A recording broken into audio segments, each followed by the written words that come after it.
উনি আমাদেরই এখন হলো দেশের পিতা আর কি, সবার পিতা উনি। উনি তাদের সন্তানের প্রত্যেকটি সেক্টর যেহেতু এভাবে মানে মেনটেন করছে, আমাদের চলচ্চিত্র নিয়ে এখন পর্যন্ত ওভাবে কেউ কথা বলে নাই। বরেন্দ্র এক্সপ্রেস ড্রামা সবসময় মিডিয়ার কথা বলে। নতুন সরকার, নতুন সব, আপনাদের চলচ্চিত্রের আপডেট কি? নাই, কোনো আপডেট নাই। এই যে এতদিন গেল, এত সময় চলে যাচ্ছে, সব কিছুরই আপডেট পাচ্ছেন। বাজার, সদাই, তারপরে হচ্ছে দেশের সমস্ত কিছু নিয়েই কিন্তু বেসিক আপডেট সবাই পাচ্ছে। আমাদের চলচ্চিত্র নিয়ে কোনো এখন পর্যন্ত আপডেট নাই।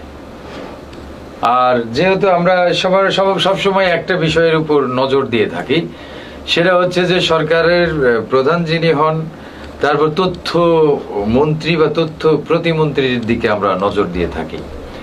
এখন যেহেতু ইউনূস স্যার আছেন, আমাদের ডক্টর মোহাম্মদ ইউনূস স্যার এখন আমাদের চলচ্চিত্র দেশের প্রধান উপদেশ অন্তর্বর্তীকালীন সরকারের, ওনার দিকে আমরা চেয়ে আছি উনি আমাদের চলচ্চিত্রের জন্য কি আপডেট দেন। কারণ হচ্ছে উনি অনেক বিচক্ষণ মানুষ, উনি হচ্ছেন সারা বিশ্ব কাঁপানো একজন মানুষ, যাকে অলিম্পিকের গেমসের উদ্বোধনীতে সবার আগে ওই দেশের প্রধান যারা আছে এবং অলিম্পিক গেমসের প্রতিটি গেম মানে কিভাবে দর্শকের দিকে সোশ্যাল সাইটে হাইলাইট হতে পারে সেই বিষয়গুলো নিয়ে অনেকে রাখেন। তাহলে উনি যেহেতু বিশ্ব ঘুরে আসছেন, হলিউড বলিউড বিশাল বিশাল সিনেমার সাথে পরিচিত, আমাদের মনে হচ্ছে উনি চলচ্চিত্রের জন্য ডিফারেন্ট কিছু একটা আনবেন, বাজেট নির্ভর, গল্প নির্ভর এবং ভালো কিছু কাজ করার জন্য উনি আমাদের উৎসাহিত করবেন, এমন কিছু আসবে ইনশাল্লাহ। সরকার কেমন সুবিধা দিবে চলচ্চিত্রকে? আমি তো হলো জানি না, আর সরকার কেমন দিয়া দিবে, উনি সবকিছুতেই গুরুত্ব দিচ্ছে। আর যেহেতু ইনি অন্তর্বর্তীকালীন সরকার, প্রযোজক তো লাগবে আমাদের প্রযোজক ছাড়া এর মধ্যে মানে ভাইটাল বড় প্রযোজনা সংস্থা কোনটা, যেটা হচ্ছে আমাদের আরশাদ আদনান ভাই। প্রিয়তমা বানাইলেন, তারপর বানাইলেন হচ্ছে হাইলাইট যে ছবিটি, কই, তারপর উনি তো ছবি অনেক তাড়াতাড়ি কবি বানানোর কথা, কিন্তু দেশের বর্তমান পরিস্থিতি সবাই মাত্র দেশ 15 দিন 20 দিন হচ্ছে ঠান্ডা হইলো, সরকার দায়িত্ব নিলে 10 দিন হলো।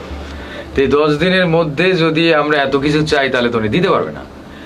তবে আমাদের চলচ্চিত্রের অবস্থা খুবই করুণ, চলচ্চিত্রের অবস্থা খুবই নাজুক, চলচ্চিত্র এখন আসলেই কমায়। আমাদের চলচ্চিত্র উত্তরণের যে মানে ফন্দিটা আটতে হবে।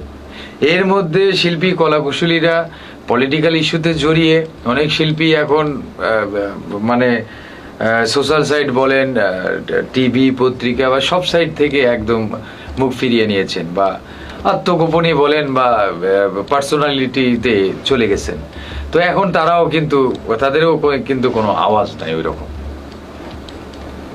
পড়ে যাওয়া এই চলচ্চিত্রের ভবিষ্যৎ খুবই খারাপ।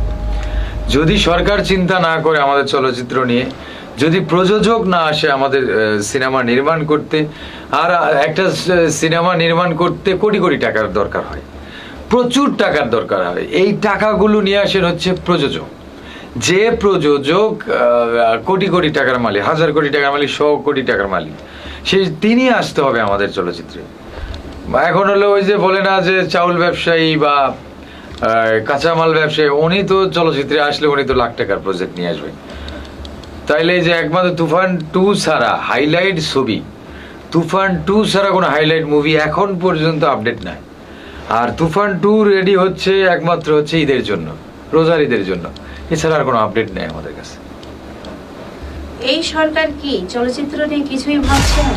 অবশ্যই ভাববে, ভাবার তো কথা। উনি যেহেতু দেশের সবকিছু নিয়ে ভাবতেছেন, তাহলে আমাদের তো নিয়ে ভাবার কথা। উনি আমাদেরই এখন হলো দেশের পিতা আর কি, সবার পিতা উনি তাদের সন্তানের প্রত্যেকটি সেক্টর যেহেতু এভাবে মানে মেনটেন করছে, আমাদের চলচ্চিত্র নিয়ে এখন পর্যন্ত ওভাবে কেউ কথা বলে নাই।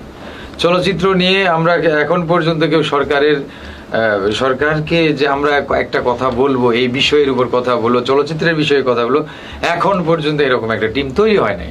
আমাদের চলচ্চিত্রে যারা আছেন অনেক বুদ্ধিদীপ্ত মানুষ আছেন, বদিল আলম খোকন ভাই আছেন, তারপরে আমাদের এই যে শামসুল আলম ভাই আছেন, আমাদের সাইমন তারিক ভাই আছেন, আবার শিবাসানু ভাই আছেন, অনেক বড় বড় মানুষগুলো আছেন। তারা যদি একটা ডিসিশন নেয় তাহলে ভালো কিছু আসবে ইনশাল্লাহ।